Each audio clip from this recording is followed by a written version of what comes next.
एक कपल युगल को शादी के 11 साल बाद एक लड़का हुआ।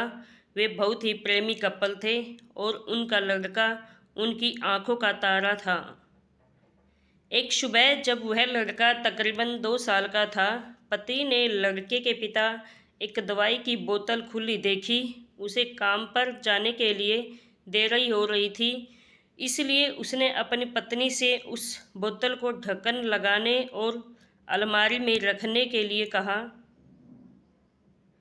लड़के की मम्मी रसोई घर में तल्लीन थी। वो ये बातें पूरी तरह से भूल गई थी। लड़के ने वो बोतल देखी और खेलने के इरादे से उस बोतल की ओर गया।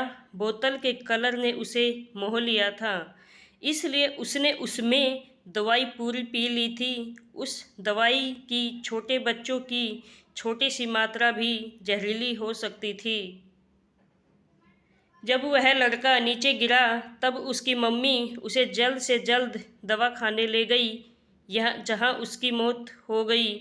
उसकी मम्मी पूरी तरह से हैरान हो गई थी। वह भयभीत हो गई थी कि कैसे वो अब अपने पति का सामना करेगी। जब लड़के के परेशान पिता दवा खाने में आए तो उन्होंने अपने बेटे को मृत पाया और अपनी पत्नी और देखते हुए सिर्फ 4 शब्द कहे। आपको क्या लगता है कौन से होंगे वे 4 शब्द? पति ने सिर्फ इतना ही कहा, आई लव यू डार्लिंग। उसके पति का अनअपेक्षित व्यवहार आश्चर्यचकित करने वाला था। उसका लड़का मर चुका था, वो उसे कभी वापस नहीं ला सकता था और वो उसकी पत्नी में भी कोई कसूर नहीं ढूंढ सकता था। इसके अलावा आगे उसने खुद ने वह बोतल उठा के बाजू में रख दी होती तो आज उसके साथ ये सब न होता। वो किसी पर भी आरोप नहीं लगा सकता था। उसकी पत्नी ने भी उनका इकलौता बेटा खो दिया था। उस समय उसे सिर्फ अपने पति से सहानुभूति और दिलासा चाहिए थी और यही उसके पति ने उस समय उसे दिया। कभी कभी हम इस सही समय में व्यर्थ कर देते हैं कि परिस्थितियों के लिए कौन जिम्मेदार है या कौन आरोपी है। ये सब हमारे आपसी रिश्तों में होता है।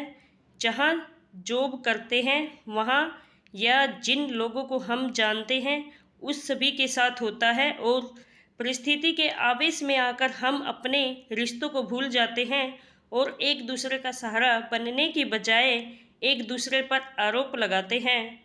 कुछ भी हो जाए, हम उस व्यक्ति को कभी भी नहीं भूल सकते जिसे हम प्रेम करते हैं। इसलिए जीवन में जो भी आसान है उसे प्रेम करो। आपके पास अभी जो है उसे जमा करो और अपनी तकलीफ़ों को विचार कर कर के बढ़ाने की बजाय उन्हें भूल जाओ। उन सब चीज़ों का सामना करो जो आपकी अभी मुश्किल लगती है या जिनसे आपको डर लगता है। सामना करने के बाद आप देखोगे कि वो चीज़ उतनी मुश्किल नहीं होती जितना कि आप पहले सोच रहे थे। हम परिस्थिति को समझकर ही लोगों के साथ व्यवहार करना चाहिए और लोगों को कठिन परिस्थिति में उनका हमदर्द बनना चाहिए।